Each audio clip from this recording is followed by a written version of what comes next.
Hello, good morning, जोहार, नमस्कार, राधे राधे सभी को। कैसे हैं आप सब? उम्मीद करता हूँ अच्छे होंगे दोस्तों। मैं भी बहुत बढ़िया हूँ। और सबसे पहले आप सभी को रामनवमी की ढेर सारी बधाई, शुभकामनाएं।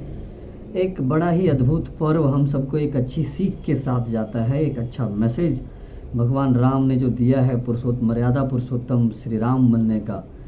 हम सब के अंदर एक मर्यादा पुरुषोत्तम हैं। हम सबको उनके बताए हुए रास्ते पे चलना चाहिए, उनके आदर्शों पे चलना चाहिए। वैसे पे चल के हर कोई एक मर्यादा पुरुषोत्तम बन सकता है। तो अब बात करेंगे मुद्दे की। मेरी हमेशा से कोशिश रहती है दोस्तों कि आप सबके बीच कुछ ऐसी खबर लेके आएँ जो आपको अपडेट रखे, आपके लिए ज़रूरी हो। अगर आप मेरे इस चैनल पे नए हैं तो मुझे सब्सक्राइब कर लें, बेल आइकन का बटन दबा लें, ताकि आप कोई भी वीडियो मिस मेरी ना करें और आप तक मेरी हर एक वीडियो सबसे पहले पहुँचे। तो दोस्तों बात करेंगे अभी जो हलचल झारखंड में मची हुई है ना, बोकारो में जो घटना हुई उसको लेके। हमने देखा लगातार 3-4 दिन तक बोकारो जलता रहा। आज से कुछ जो है वो जो आग है वो ठंडी हुई है। बीएसएल का मामला था। वहाँ पे जो स्टील कंपनी लगी है, उसमें जो भी मजदूर हैं, जो कामगार हैं, वो जो विस्थापित है, उन सब का विरोध चल रहा था।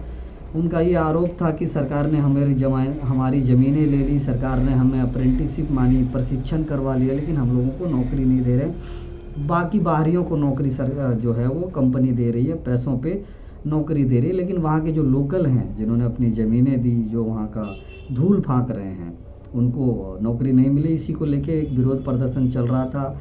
कंपनी का काम बंद कराने के लिए सारे विस्थापित लोग जो हैं एकत्र होकर गए हुए थे, गेट में घुसने की कोशिश कर रहे थे। उधर से सीआईएसएफ, जो सेंट्रल इंडस्ट्रियल पुलिस फोर्स आप हम लोग कह सकते हैं, इंडस्ट्री की रक्षा के लिए जो पुलिस फोर्स बनाई गई है केंद्र सरकार के द्वारा, सीआईएसएफ, उसके जवान खड़े थे, इन लोगों को रोक रहे थे, धक्का मुक्की हुए। इसी बीच में सीआईएसएफ के एक जवान ने जो है वो बांस का जो एक मोटा टुकड़ा था, एक वीडियो भी इसको लेके काफ़ी वायरल हुआ, उसमें चीज़ें स्पष्ट तौर से निकल के आई।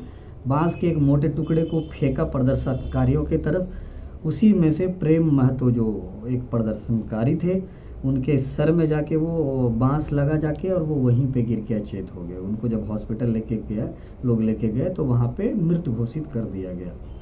उसी को लेके पूरी बोकारो में बवाल मच गई। उसके अगले दिन जो है वो बोकारो बंद का ऐलान हो गया।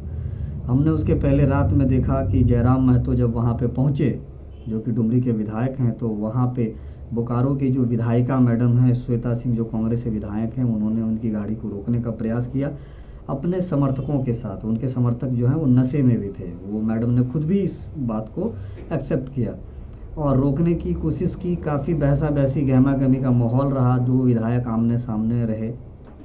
पहली बार ऐसा हुआ जब किसी विधायक ने दूसरे विधायक की गाड़ी को रोका। और अगले दिन जब बंद हुआ, बंद के बाद प्रोटेस्ट चला, सरकार ने इसको संज्ञान में लिया, तो मुआवजे की मांग की गई। तो फिर कल जो है वो कंपनी के अधिकारियों ने घोषणा की, जो मृतक हैं उसके परिजनों को किसी एक को सरकारी नौकरी उसमें देंगे, और परिजनों को 50 लाख रुपए का चेक दिया गया, आश्रितों को। तो फिर मामला जाके ठंडा हो गया है, काम फिर से सुचारू रूप से चालू हो गया। लेकिन एक बहुत बड़ा सवाल खड़ा करता है दोस्तों। सवाल ये है कि आखिर क्यों हर बार विस्थापित जो हैं, जो लोकल लोग हैं, वो हर जगह पे इस तरह की चीज़ों में आखिर क्यों आंदोलन करने को मजबूर हो जाते हैं।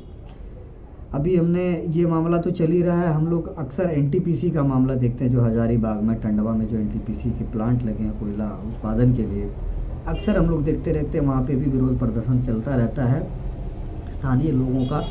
कई बार वहाँ पे गोलीकांड भी हुआ, जिसमें कई लोगों की मौत भी हुई। वहाँ के जो विधायक थे योगेंद्र साव, और उनकी पत्नी भी विधायक जो बनी, वो भी पूर्व विधायक योगेंद्र साव की पत्नी जो भी थी, उन दोनों को इस मामले में जेल भी हुआ, प्रशासन ने जेल भी दिया। लगातार प्रोटेस्ट चलता रहता है। अम्बा प्रसाद भी कई बार इन तरह की चीज़ों में शामिल हुई।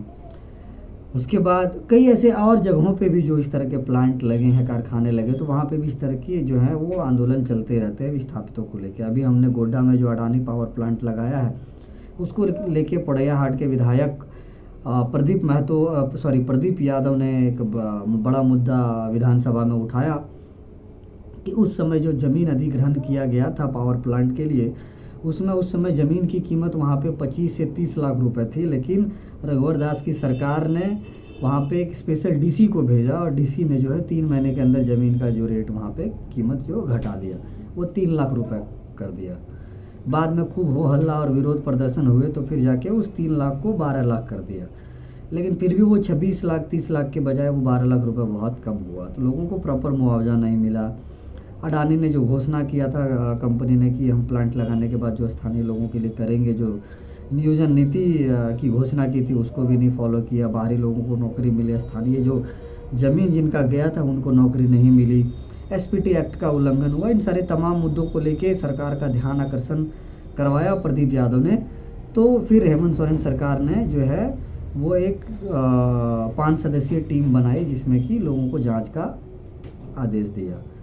और जैसे ये खबर अगले दिन मीडिया में आई तो अडानी साहब परेशान हो गए। अडानी साहब पहली फ़्लाइट लेके अपनी प्राइवेट जेट से सीधा हेमंत सोरेन से मिलने रांची आ गए और उनके आवास पे मुलाकात की।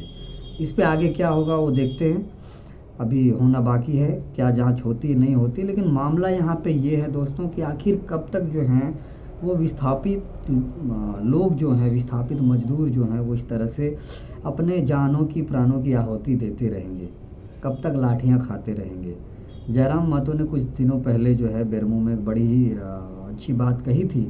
वो भी कंपनी के प्रतिनिधि के साथ बैठे हुए थे, वो तो दहाड़ रहे थे, तो उन्होंने एक बात कही कि धूल फाकेंगे झारखंड के लोग, ज़मीन देंगे झारखंड के लोग और नौकरी करेंगे बाहर से आए हुए बाबू लोग एसी केबिन में बैठ के, तो ये तो नहीं चलेगा। हम लोग बीमारी लें और माल कमाए बाहरी लोग, तो ऐसा हम लोग चलने नहीं देंगे। एक बड़ा ही गंभीर मैसेज इसमें छुपा हुआ, संदेश छुपा हुआ। वाकई जहाँ पे प्लांट लगता है वहाँ पे परिवेश पूरी तरह से उजड़ जाता है, पूरी तरह से समझिए वातावरण ख़त्म हो जाता है, जल जंगल ज़मीन पूरी तरह से ख़त्म हो जाता है। ज़मीन भी किसानों का, ज़मीन जो किसानों की रोजी रोज़गार का एक मात्र माध्यम होता है वो चला जाता है।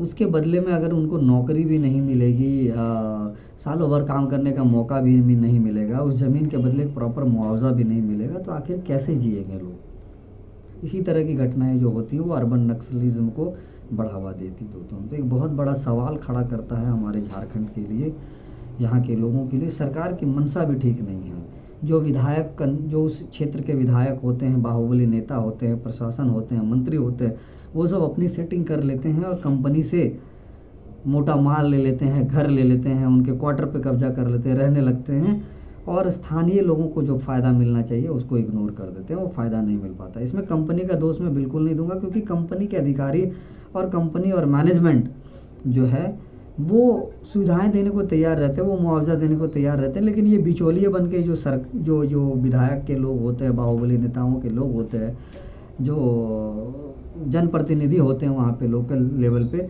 वो सब अपनी रोटी सेक के वो बीच का पैसा खा जाते हैं। इस वजह से लोगों को उनका हक नहीं मिल पाता है। इसकी एक बहुत बड़ी वजह है सरकार की, ना ही एक स्थानीय नियोजन नीति यहाँ पे है, ना ही एक स्थानीय स्ट्रॉन्ग विस्थापन नीति यहाँ पे है। एक मजबूत विस्थापन नीति की भी भारी कमी दिखती है, जिसके वजह से इस तरह की चीज़ें होती हैं। 50 लाख रुपए बोकारो में जो प्रेम महतो मरे उनको कंपनी ने दे दिया, एक नौकरी दे दी, लेकिन इससे सिर्फ एक परिवार को का ही भला हो सकता है। उन हज़ारों परिवार का क्या जो कि नौकरी के लिए विरोध प्रदर्शन कर रहे थे, जो कि रोड पे हैं, सड़कों पे। सोचिएगा ज़रूर, बहुत ही गंभीर मुद्दा है दोस्तों। नमस्कार।